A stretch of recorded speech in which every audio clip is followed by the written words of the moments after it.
Welcome to Peacetime Story, your nightly escape to calm, comfort, and peaceful sleep. Subscribe now and be part of our Peacetime Story family, where every night ends with relaxation and sweet dreams. Now, let's begin tonight's journey. In the sleepy English village of St. Mary Mead, where afternoon tea is sacred and secrets steep longer than the brew, one sip of chamomile turns a garden party into a graveyard. A glamorous widow collapses, lips blue, whispers of accident quickly curdling into murder. Who laced the cup with arsenic? Was it the trembling spinster pouring the tea, the gambling heir with everything to lose, the lovesick gardener pruning more than roses, or the niece trapped in a venomous inheritance? 5 suspects, 1 deadly truth, and only Miss Jane Marple, quiet, grey, knitting needle sharp, can untangle the poison before it claims another life. Stay with me. The kettle's boiling, and the next cup might be yours. Chapter 1. Whispers in the teacup. The vicarage garden party was the jewel of St. Mary Mead's summer calendar, a ritual as predictable as the cuckoo's call and twice as cherished. On this particular July afternoon, the air shimmered with heat and the scent of honeysuckle, thick enough to taste. White marquees billowed like sails on a calm sea, and beneath them, the village's finest silver gleamed on starched linen. Teacups chimed in a delicate percussion, each note a polite punctuation to laughter that never quite rose above a murmur. Miss Jane Marple arrived precisely at 3:15, her dove-grey gloves spotless, her straw hat pinned at an angle that suggested both modesty and mischief. She carried a small posy of sweet peas, her excuse for tardiness, and offered it to the vicar's wife with the serene smile that had disarmed duchesses and constables alike. Mrs. Bantry, already flushed from supervising the cucumber sandwiches, pressed the flowers to her bosom and declared them perfectly darling. Jane drifted through the crowd like a quiet current, nodding to the postmistress, exchanging a word with the retired colonel about the price of dahlia bulbs. No one noticed how her gaze lingered on the hands that lifted teapots, on the tremor in a wrist, the flicker of a glance. She had long ago learned that the most dangerous secrets were carried in the smallest gestures. At the heart of the lawn stood Lady Evelyn Harrington, a vision in lilac silk that caught the light like spilled amethyst. Her laugh rang out, bright, practiced, a little too sharp, and drew every eye. She had arrived from London only the week before, descending upon her late husband's ancestral pile with the force of a summer storm. The village still buzzed with the novelty of her presence, the widow who had buried 2 husbands and somehow emerged richer, more radiant, and entirely unbowed. Today she held court beside the rose arbor, one gloved hand resting on the arm of young Mr. Clement, the vicar's nephew, whose blush clashed violently with his clerical collar. On her other side hovered Mrs. Price Ridley, clutching a cup of tea as though it were a talisman against impropriety. "Darling Evelyn," Mrs. Price Ridley cooed, "you simply must tell us about the Duke's ball. Was the Duchess's gown truly sewn with diamonds?" Lady Evelyn's smile curved like a scythe. "Pearls, actually, but the effect was much the same." A ripple of delight passed through the cluster of ladies. Jane, stationed beneath the shade of a copper beech, observed the exchange with the mild interest one might give a well-rehearsed play. She had seen Lady Evelyn's type before, women who wielded charm the way fencers wield foils, parrying boredom with a flick of the wrist. The tea itself was served from a Georgian silver pot so polished it reflected the sky. Mrs. Bantry had entrusted the pouring to Miss Hartnell, a spinster of uncompromising precision whose teaspoons never varied by a grain. Today, however, Miss Hartnell's hands betrayed a faint unsteadiness. Jane noted the way her knuckles whitened around the pot's handle, the way her gaze darted toward Lady Evelyn with something sharper than admiration.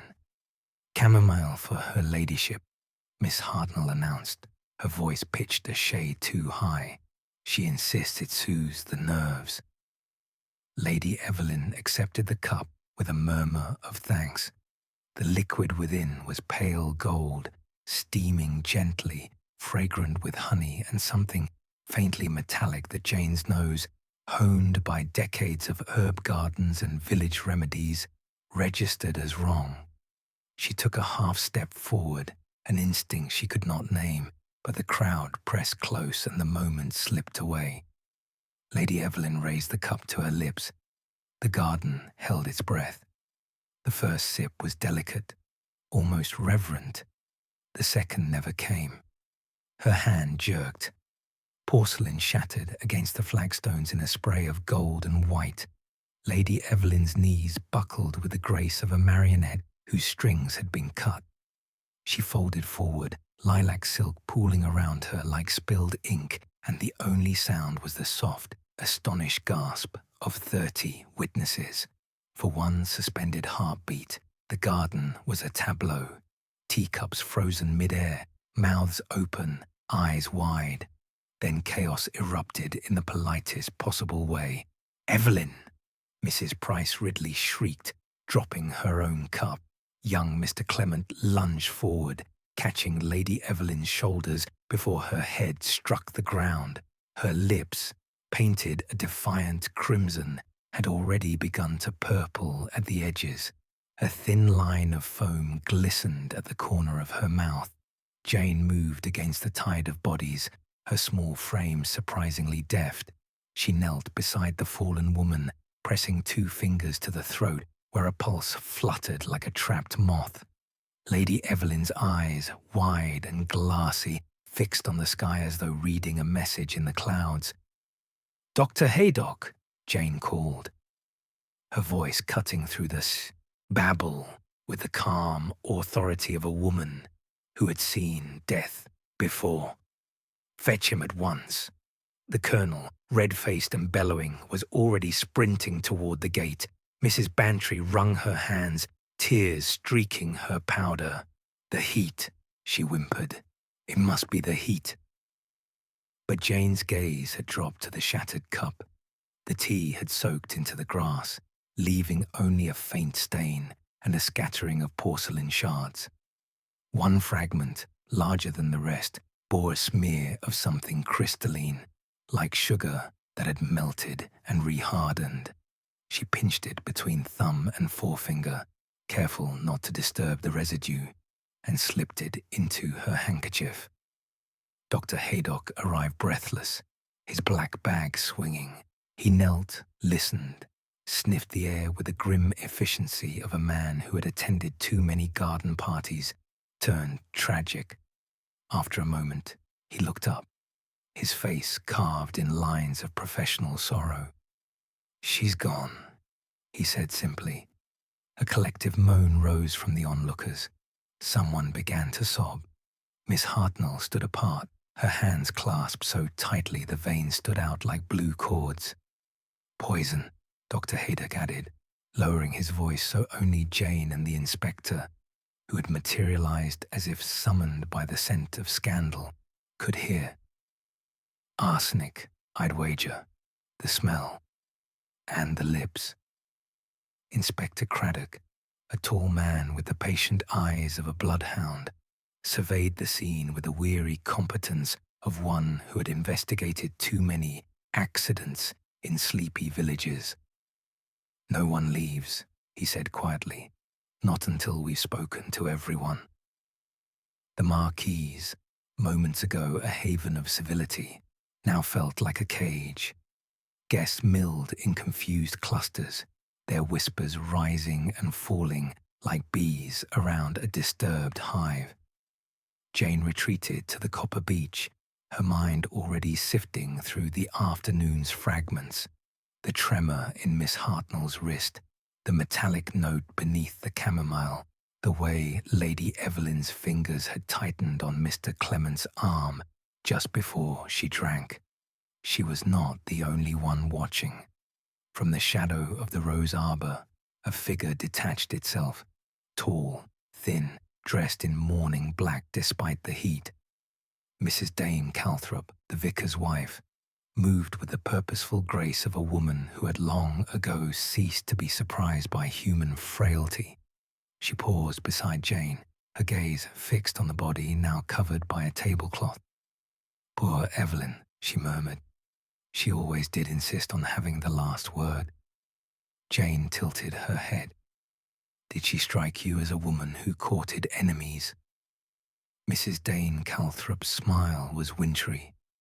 "My dear, she collected them the way other women collect hatpins." A sudden commotion drew their attention. Miss Hartnell had collapsed onto a wrought iron bench, her face the color of parchment.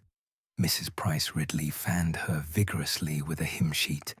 "She's fainted," someone cried. Jane's eyes narrowed. Fainted, or something more calculated. She watched as Miss Hartnell's hand fluttered to her throat, then slipped inside her sleeve, withdrawing a small vial no larger than a thimble. With a motion so swift it might have been imagination, the spinster tucked it into the soil of a nearby flower pot. Jane's pulse quickened. She had seen enough village theatrics to recognize a performance when it unfolded. But whose benefit was this charade intended for? The sun dipped lower, gilding the tragedy in molten light. Constables began to arrive, their boots crunching on gravel, their notebooks at the ready. The garden party had ended, but the real gathering, the one of motives and alibis and half-truths, was only just beginning. Jane slipped away from the crowd, her steps measured, her mind a loom weaving threads of possibility. In her cottage that evening, she would sit by the fire with her knitting, the porcelain shard wrapped in silk beside her teacup. The village would sleep uneasily, doors locked against shadows that had always been there, merely waiting for the right moment to stretch. And Miss Marple, gentle as thistledown, sharp as a needle's eye, would begin to unravel the first delicate knot in a tapestry of murder. Chapter 2. Shadows among the roses. Dawn bled across the Harrington estate like a watercolor left too long in the rain, soft pinks dissolving into bruised violets. The great house loomed at the end of a gravel drive, lined with yew trees clipped into mournful spirals.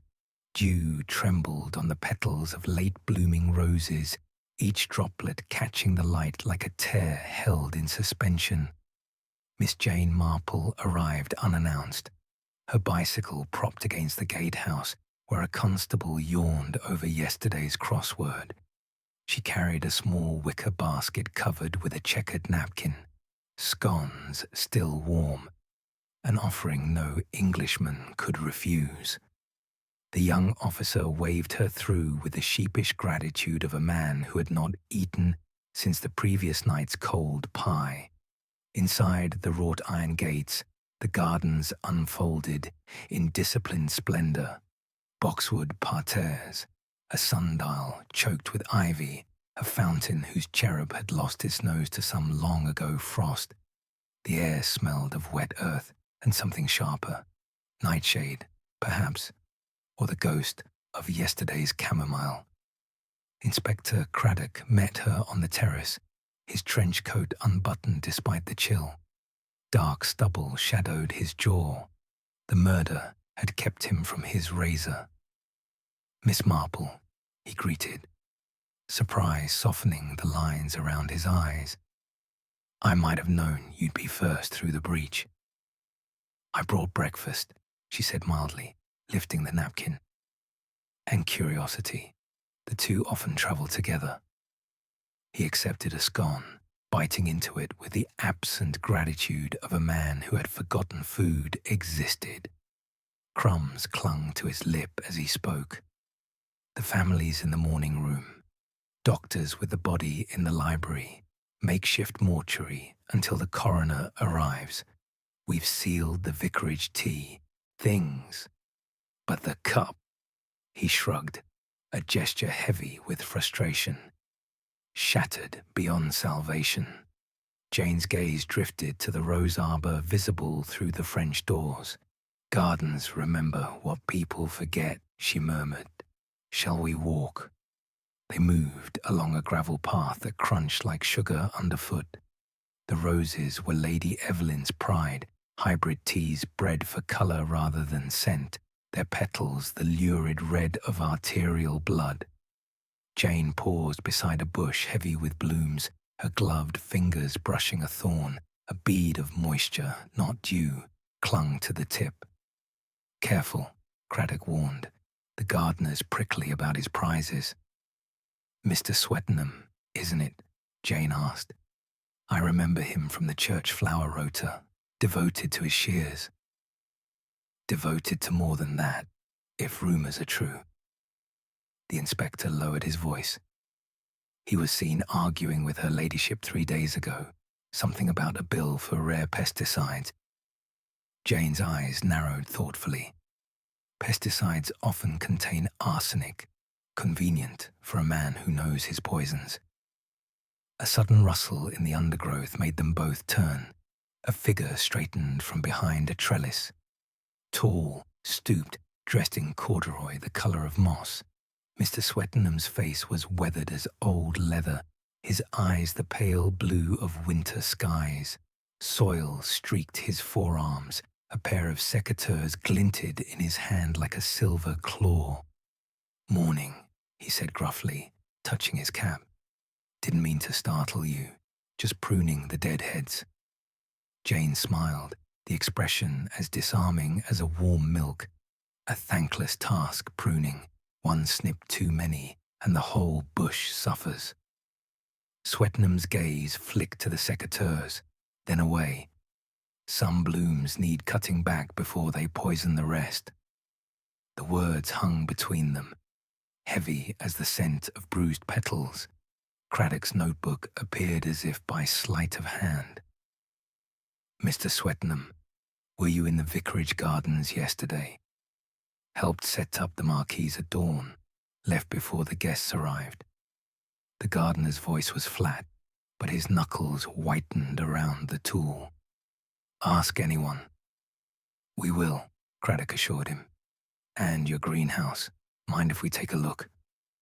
Swettenham hesitated, then jerked his head toward a glass structure half hidden by a stand of rhododendrons. Keys are on the hook by the potting shed.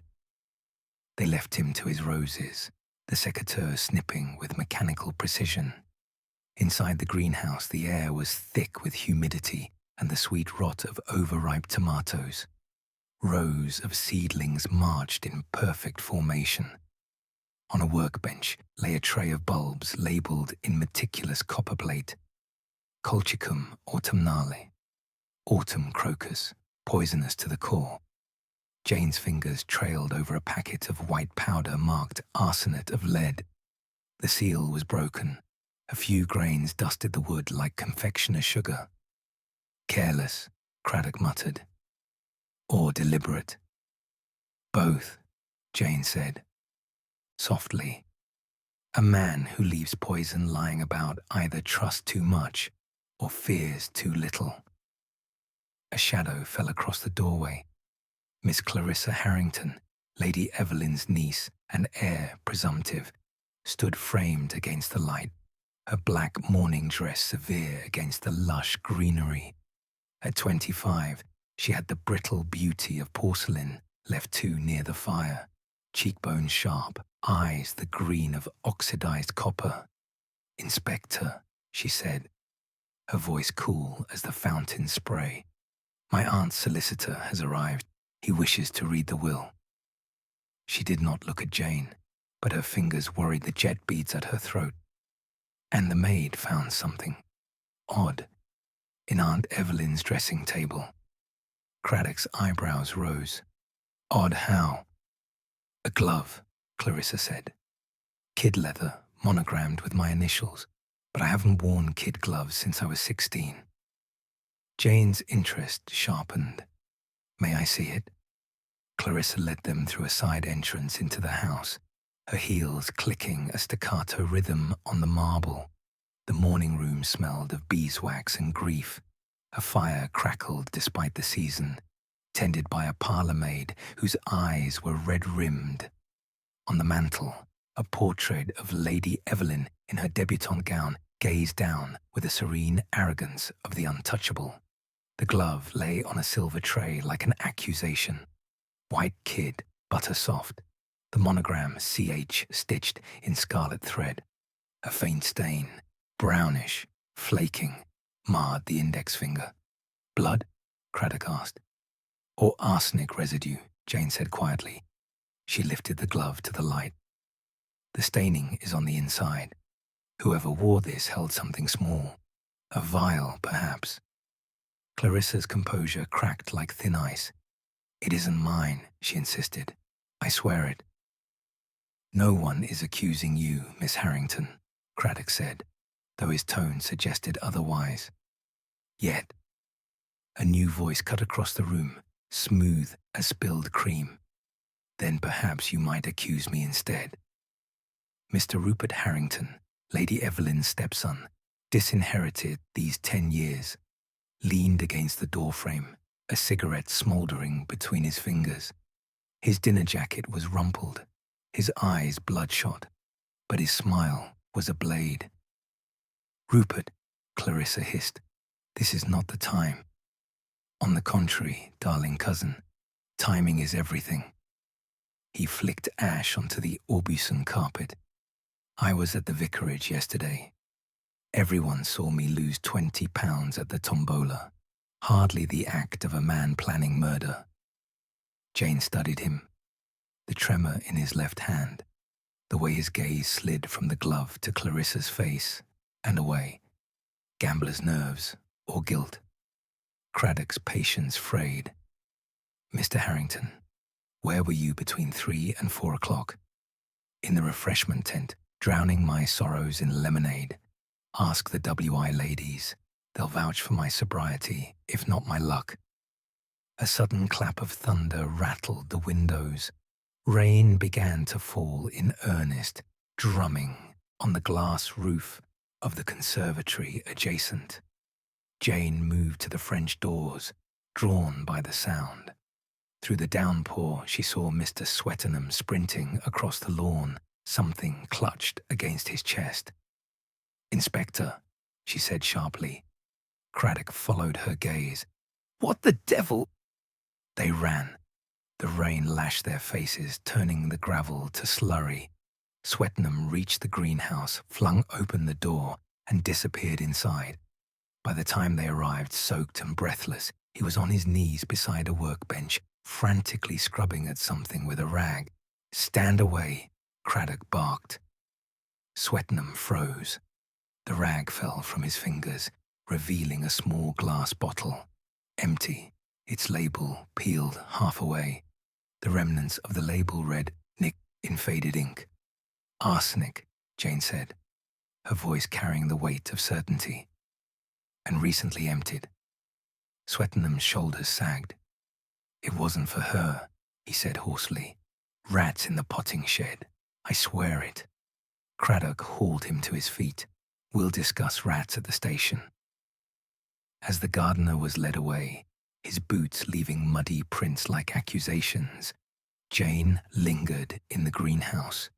Rain hammered the glass overhead, blurring the world into watercolor strokes. She crouched beside the workbench, her fingers brushing the damp wood. Beneath a stack of seed trays, something glinted. Brass, small, half buried in soil. A button. Military issue, engraved with a crest she recognized, the Harrington family arms. She slipped it into her pocket just as Clarissa appeared in the doorway, rain dripping from her umbrella like black tears. They've taken Rupert for questioning, she said, her voice brittle. He's laughing. Says it's all a grand joke. Jane met her gaze. Humor is often the last refuge of the terrified. Thunder rolled again, closer now. The storm had washed away footprints, diluted poisons, scattered clues like petals in the wind, but some evidence Jane knew rooted deeper than soil. As they returned to the house, the rain eased to a drizzle, and the roses, those blood-red sentinels, lifted their faces to the sky, drinking in the aftermath of violence. In the library, Dr. Haydock looked up from his grim work. Definite arsenic poisoning, he confirmed. Enough to kill a horse, administered within the hour before death. Jane's fingers closed around the brass button in her pocket. One lyre unmasked, but the garden still hid its thorns. Outside, the clouds parted just enough to reveal a sliver of sun, gilding the wet leaves in fleeting gold. The estate held its breath, waiting for the next shadow to fall. Chapter 3. The Bitter Aftertaste. By 10 o'clock the next morning, the high street of St. Mary Mead had become a single, slow-moving pulse. Umbrellas bobbed like black mushrooms. Rain from the night storm still dripped from eaves and awnings, ticking against the cobbles in a rhythm that matched the villagers' hushed voices. The Blue Boar had opened its doors early, and the scent of frying bacon drifted out to mingle with coal smoke and wet wool.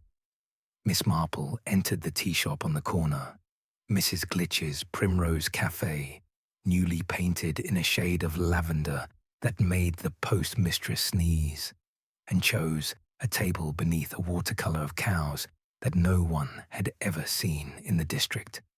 A bell above the door jingled like a nervous laugh.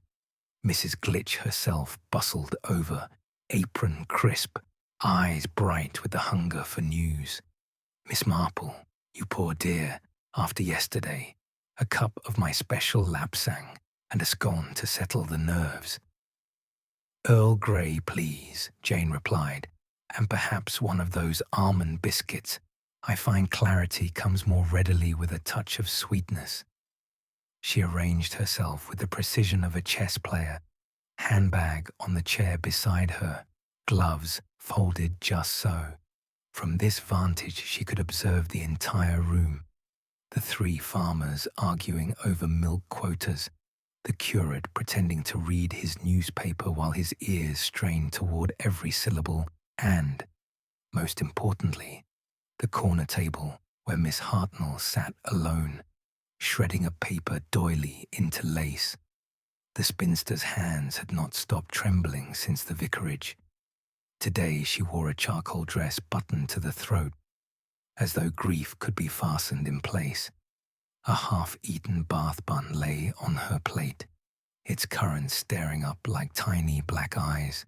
Jane rose, teacup in hand, and crossed the room with the unhurried grace of a heron stalking a pond.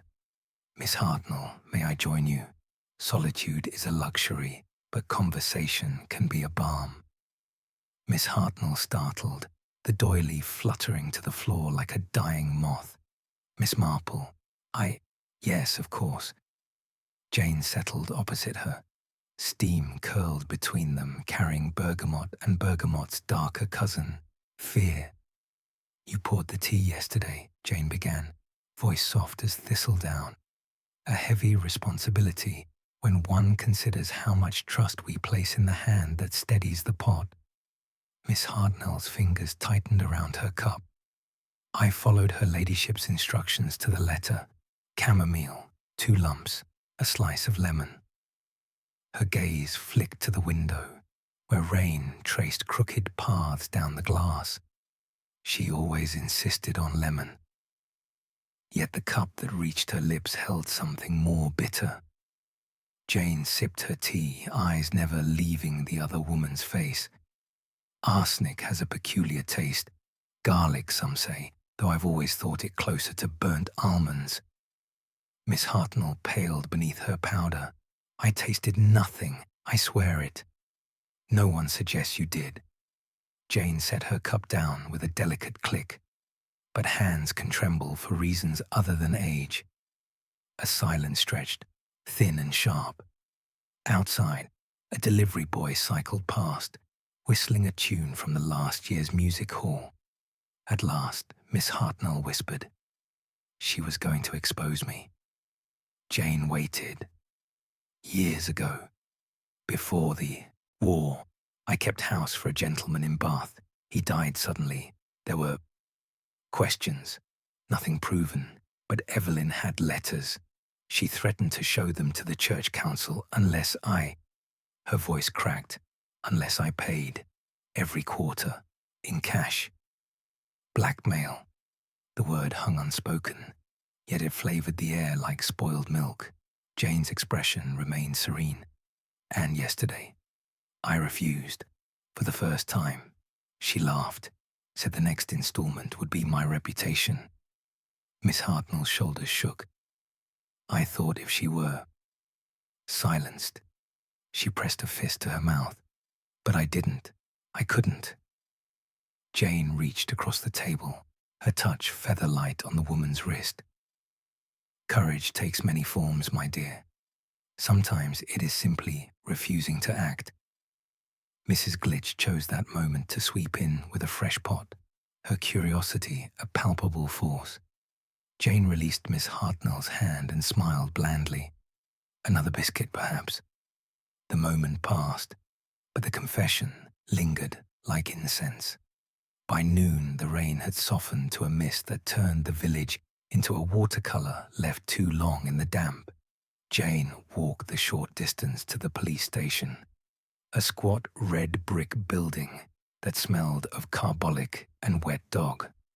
Inspector Craddock met her in the corridor, tie askew, a smear of ink on his cuff. Miss Hartnell's story checks out, he said without preamble. We found the letters in Lady Evelyn's safe, along with a ledger, dozens of names. The woman was running a cottage industry in ruin. And the poison, still tracing the source. The greenhouse bottle was rat bait, all right, but the concentration's wrong.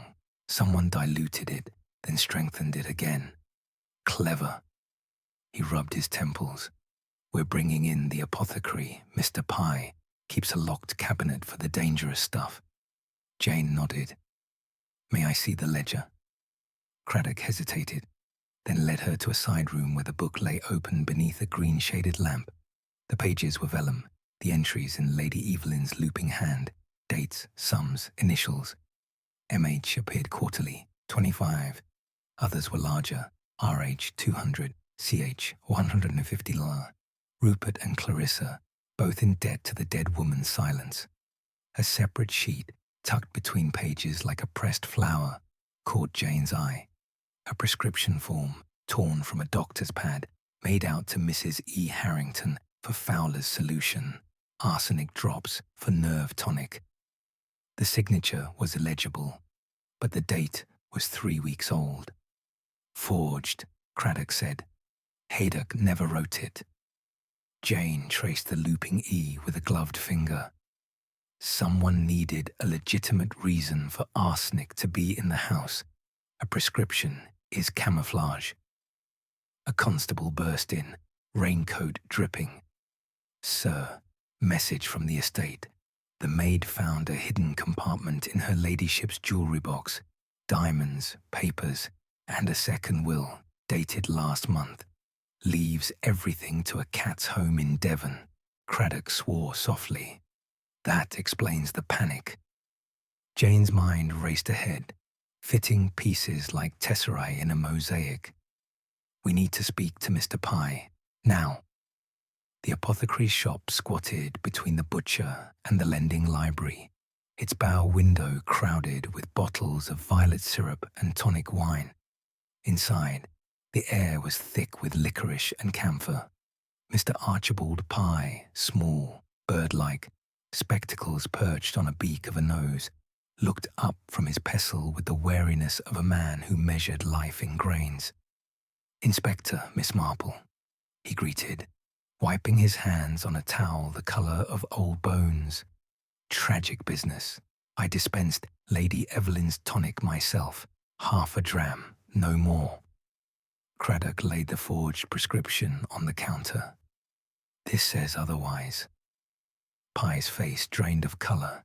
I never look, the watermark's wrong, and my pad was stolen last Michaelmas. I reported it. Jane leaned closer, inhaling the sharp tang of arsenic that lingered on his sleeve. You keep a poisons book, Mr. Pye.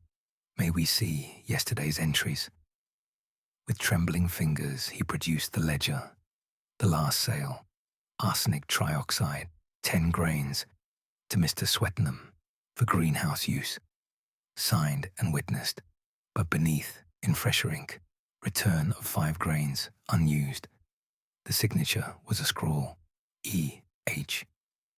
Her ladyship returned it personally, Jane asked. Pye nodded. Yesterday morning, said the rats had moved on, seemed amused. Craddock's jaw tightened. She brought poison into her own house the day she died. As they left the shop, the mist had thickened to a steady drizzle. Jane paused beneath the awning, her umbrella blooming like a black poppy. A performance, she murmured. She wanted the arsenic scene, returned, harmless, to cast suspicion elsewhere. Or to protect someone, Craddock said grimly. We're missing the third act. The solution arrived with the clatter of a bicycle bell. Young Tommy Pierce, the telegraph boy, skidded to a halt, cheeks scarlet. Message for the inspector, from London. Craddock tore open the envelope. His eyes scanned the lines, then widened. Lady Evelyn's solicitor. The cat's home will is a forgery. The real one, filed with the bank, leaves everything to Clarissa with a codicil. Rupert gets nothing unless he marries within the year. Jane's lips curved in a small, satisfied smile. Motive, means, and a ticking clock. They walked back through the village, past windows glowing with gaslight, past the war memorial where poppies had begun to fade. At the crossroads, a group of children played hopscotch, their laughter bright against the grey. Craddock glanced at her. You're remarkably cheerful for a woman neck-deep in murder. Patterns, Inspector. They're emerging, like frost on a window pane. That evening, Jane orchestrated her own small drama. She invited the remaining suspects to the vicarage under the pretext of a memorial tea. Sandwiches cut into perfect triangles. Victoria sponged light as a sigh. The drawing room smelled of beeswax and lilies wilting in a copper bowl. Clarissa arrived first, eyes swollen but chin high. Rupert followed, reeking of brandy and defiance. Mr. Pye came clutching a small parcel wrapped in the brown paper. Even Mr. Swettenham appeared, cap in hand, escorted by a constable. Jane poured tea with the ceremony of a priestess. We gather to remember, she began, but also to understand. Death is rarely random. It is the final stitch in a tapestry woven long before the needle falls. She set a fresh pot on the trivet. Earl Grey, this time, no chamomile in sight.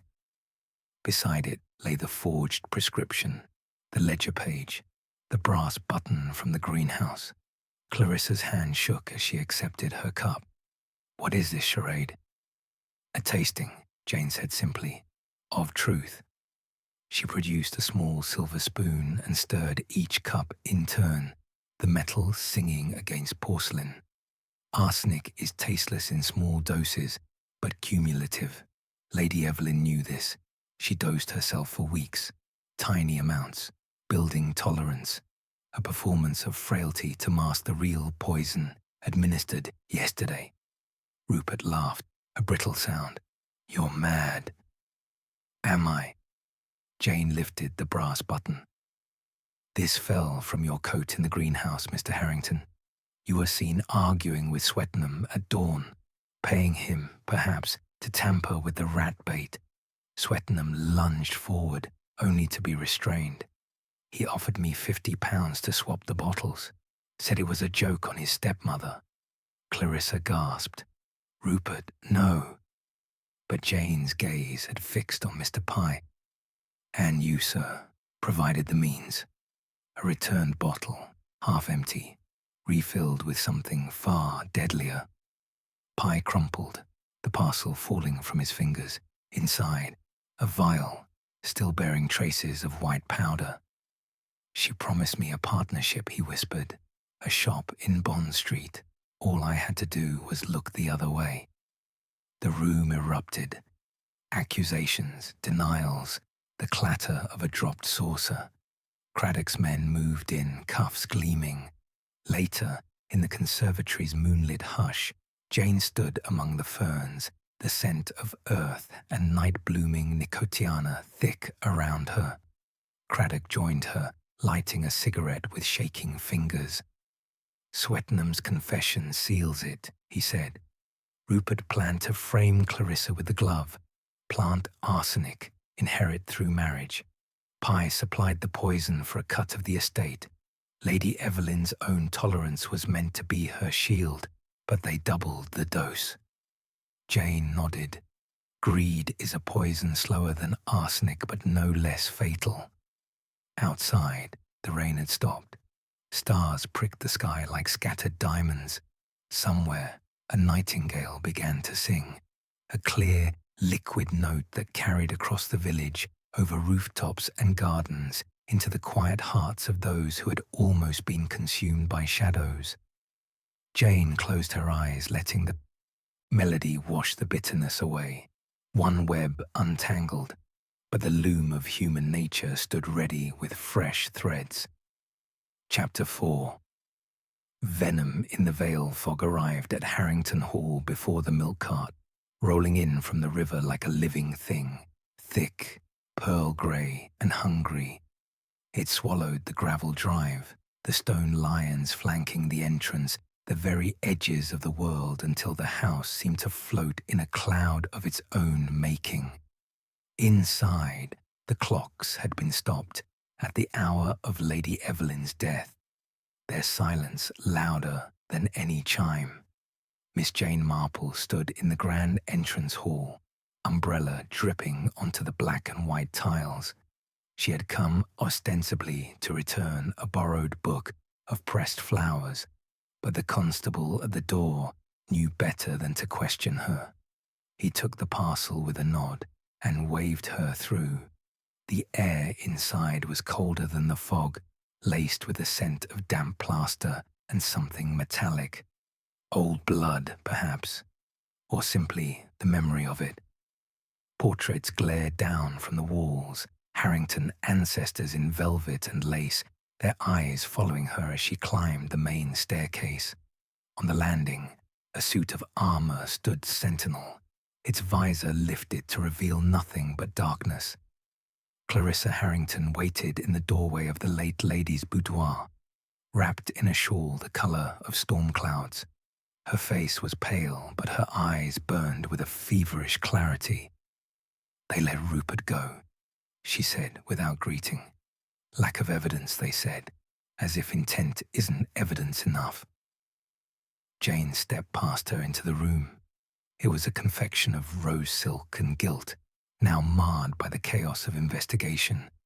Drawers pulled out, cushions slashed, a jewelry box yawning open like a wound. On the dressing table, a single pearl earring lay abandoned, its mate missing. "Evidence is a shy creature," Jane murmured, gloved fingers brushing the vanity. "It prefers to be coaxed, not cornered." Clarissa closed the door with a soft click. "There's something you should see." She crossed to a tapestry depicting Diana hunting, lifted it aside, and pressed a panel in the wainscoting. A narrow drawer slid open with a sigh. Inside lay a bundle of letters tied with faded ribbon, and beneath them a small leather-bound diary no larger than a prayer book. Jane took the diary, its cover cracked with age. The first entry was dated 1923, Lady Evelyn at 19, her handwriting round and eager. The last, 3 days before her death, was a spidery scrawl. "He knows. The child lived. God help me." "The child?" Jane asked. Clarissa's laugh was brittle. My mother's bastard, born in secret, given away. Aunt Evelyn kept the records, birth certificate, adoption papers, everything. She used it to control us all. Jane turned the pages carefully. Between entries on garden parties and ascot hats were pressed violets, a lock of baby hair, a photograph of a newborn swaddled in lace. The child's eyes, dark, unreadable, stared out with eerie familiarity. "Rupert," Clarissa whispered. "He's the child, illegitimate, disinherited, desperate. Aunt Evelyn promised to reveal it at the reading of the will unless he married me. Consolidated the estate, kept the scandal buried." Jane closed the diary. "And you?" "I was to be the broodmare." Clarissa's voice cracked. She had it all planned, my dowry, my womb, my silence. A floorboard creaked in the corridor. Both women froze. Footsteps, slow, deliberate, passed the door and continued toward the attic stairs. Jane's eyes met Clarissa's. Without a word, they followed. The attic was a cavern of shadows and dust motes dancing in the thin light from a single dormer window. Trunks gaped like hungry mouths. A dressmaker's dummy stood draped in yellowed lace, its blank face staring. The footsteps had stopped.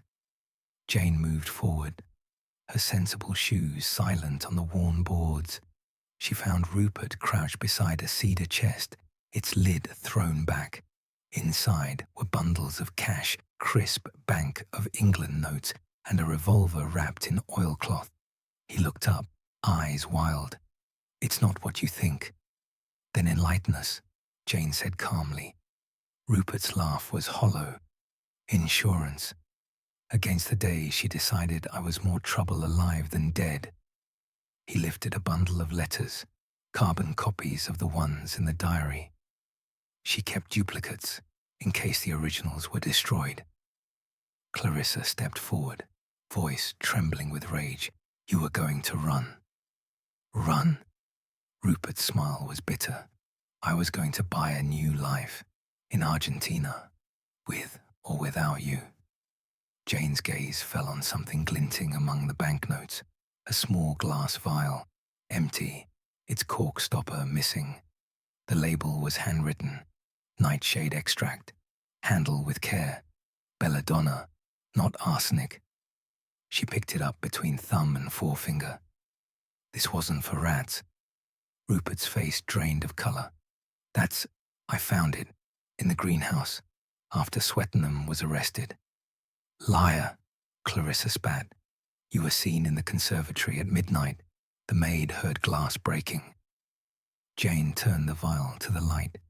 A faint residue coated the inside, sticky, dark like molasses. Belladonna dilates the pupils, accelerates the heart. In large doses, it mimics a stroke, but combined with arsenic. She trailed off, the implications hanging heavy. Rupert scrambled to his feet. "I didn't kill her, I swear." A scream cut through the attic, high, animal, terrified. It came from below, from the conservatory. Jane was moving before thought. Clarissa and Rupert closed behind. They burst through the glass doors into a jungle of ferns and orchids, the air thick with humidity and the sweet rot of overripe fruit. Mrs. Dane Calthrop stood in the center aisle, one hand pressed to her mouth, the other pointing at the floor. Mr. Whodunit lay sprawled among the shattered remains of a terracotta pot, his throat slashed ear to ear. Blood pooled beneath him, dark and glossy, soaking into the gravel. In his rigid hand he clutched a pair of pruning shears, stained crimson. Inspector Craddock arrived moments later, his face grim. "Suicide," he said, kneeling beside the body. "The angle's consistent, and there's a note." He held up a scrap of paper, the handwriting shaky but legible. "I can't live with what I've done." Clarissa turned away, retching. Rupert stared, transfixed, as if seeing his own future reflected in the gardener's glazed eyes. Jane crouched beside the corpse, her movements precise. She noted the position of the shears, held awkwardly, the blade turned inward, and the way Swettenham's other hand clutched something small and metallic. Carefully, she pried his fingers open. A locket, gold, heart-shaped, engraved with the initials EEH.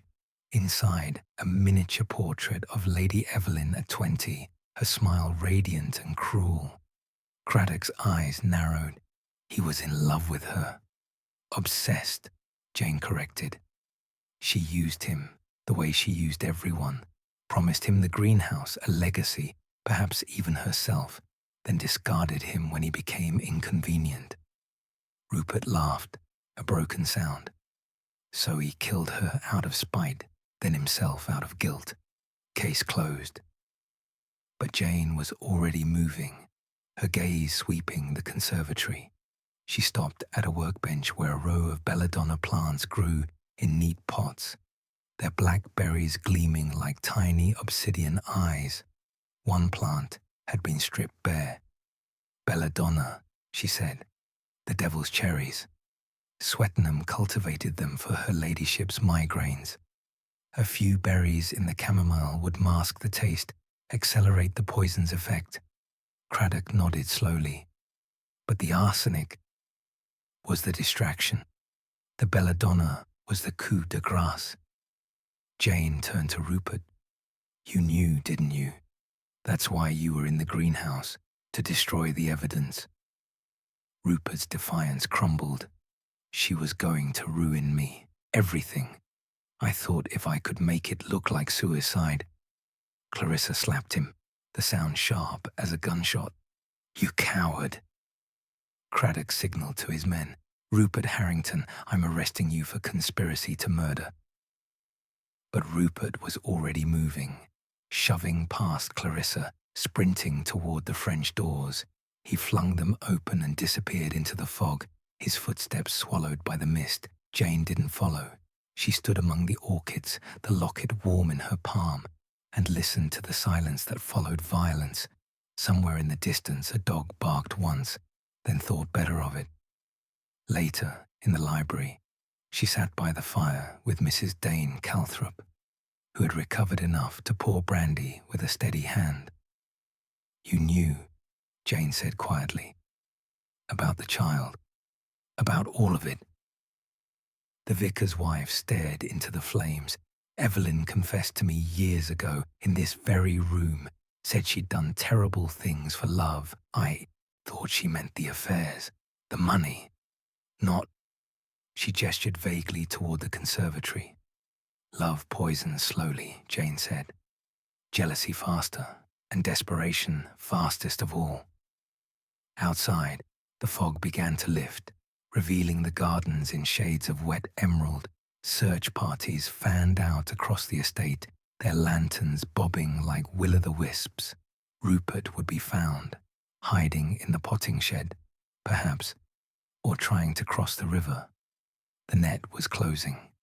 Jane slipped the locket into her pocket.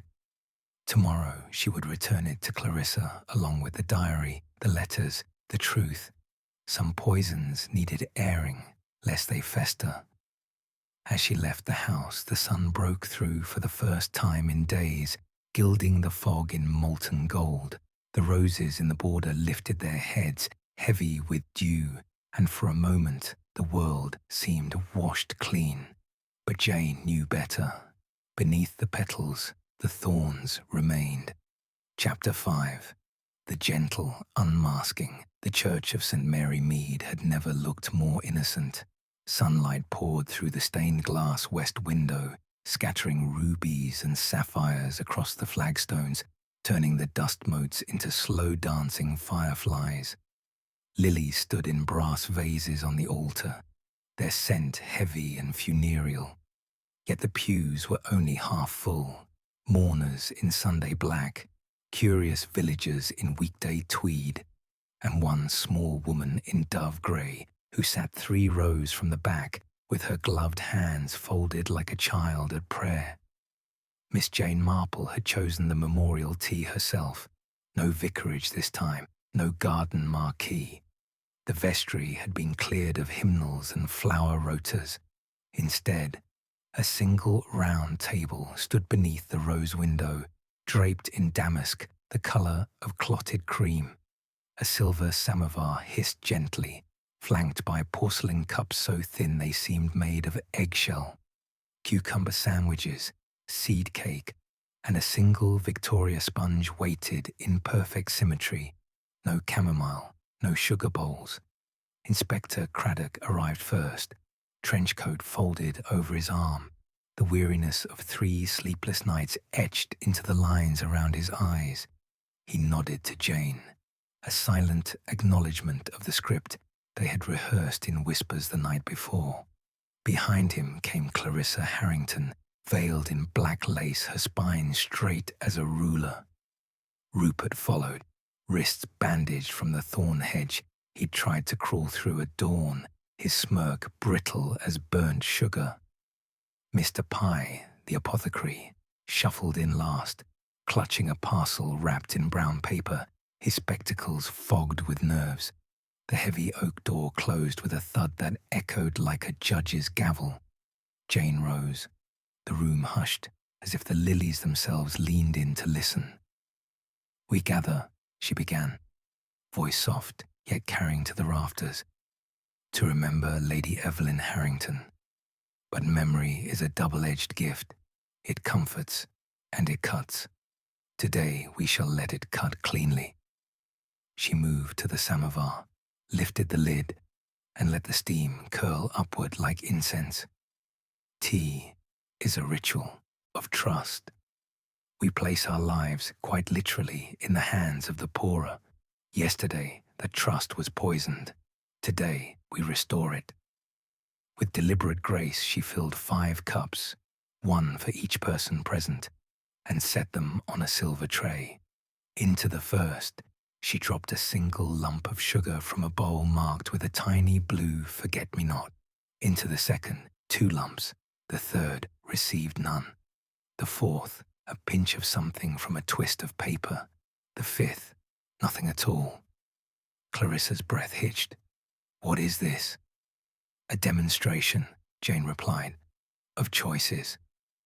She carried the tray to the table and placed a cup before each of them. "Please, drink." Rupert barked a laugh. "You first, Miss Marple." Jane lifted her own cup, untouched by sugar or paper, and sipped. The others hesitated. Craddock's eyes flicked to the door. 2 constables stood just outside, unseen but ready. Mr. Pye was the first to move. His trembling fingers closed around the cup with 2 sugars. He drank in a single gulp, then set it down with a clatter. "There, satisfied?" Jane inclined her head. "Perfectly." Clarissa lifted hers, plain tea, and sipped once, twice. Her veil trembled. Rupert stared at the cup marked with the blue flower, then at Jane. "If this is poison—" "It isn't," Jane said, "but it might have been." She reached into her handbag and produced the small leather diary from the attic, laying it open on the damask. Beside it, the forged prescription, the brass button, the locket, the empty belladonna vial. Finally, the sugar bowl from the vicarage, its lid sealed with wax, a police evidence tag dangling like a broken halo. "Exhibit A," she said, touching the bowl. "Arsenic, crystalline, enough to kill a dozen ladies at a garden party, hidden in plain sight among the lumps." Rupert lunged for the bowl. Craddock caught his wrist midair. "Easy, lad." Jane continued, unperturbed. "Exhibit B, the prescription.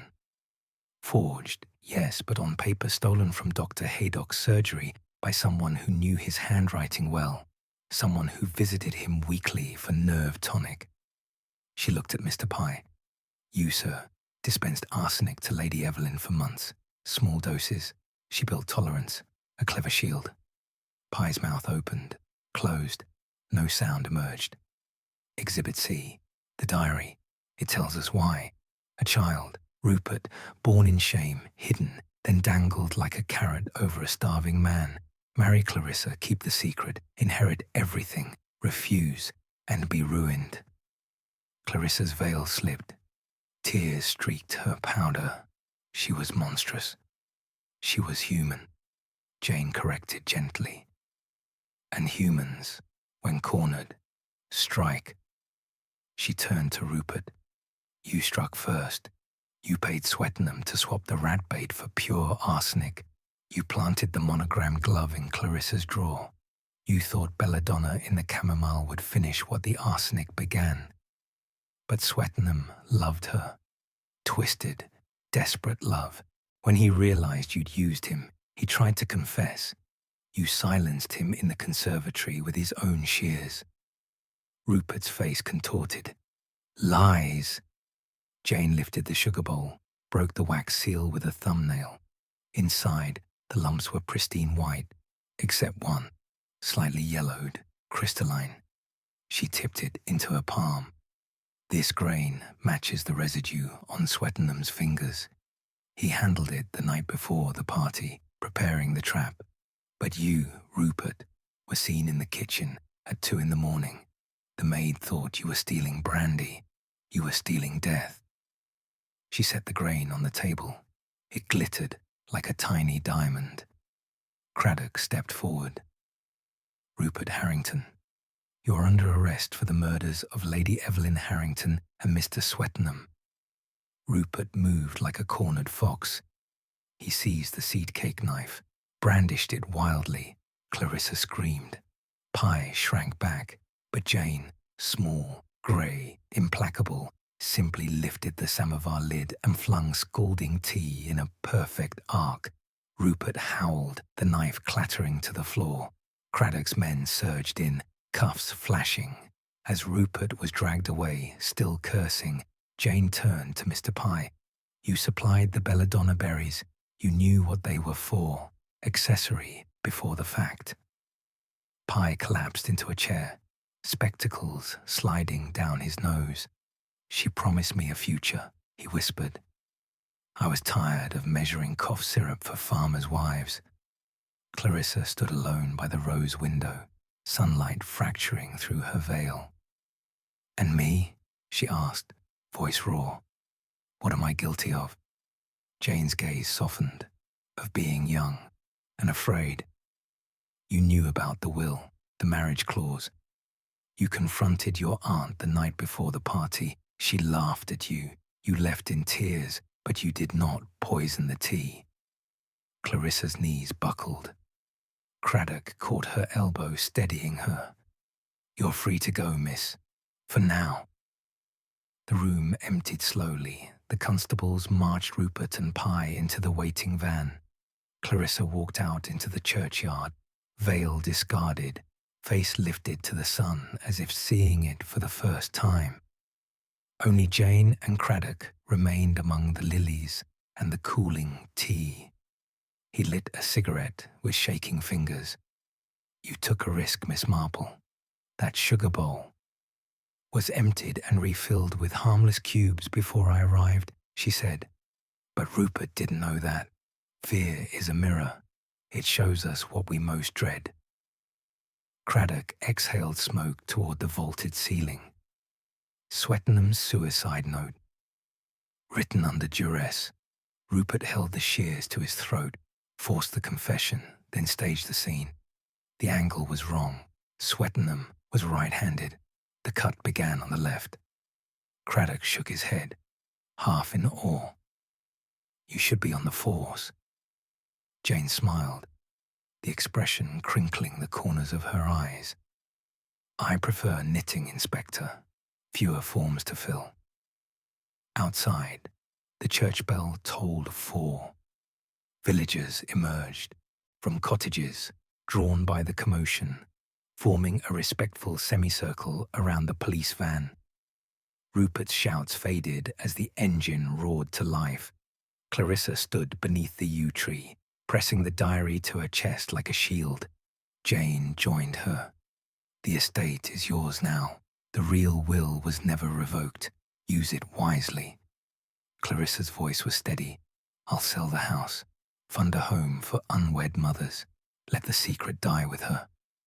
Jane nodded approval. Redemption is the sweetest legacy.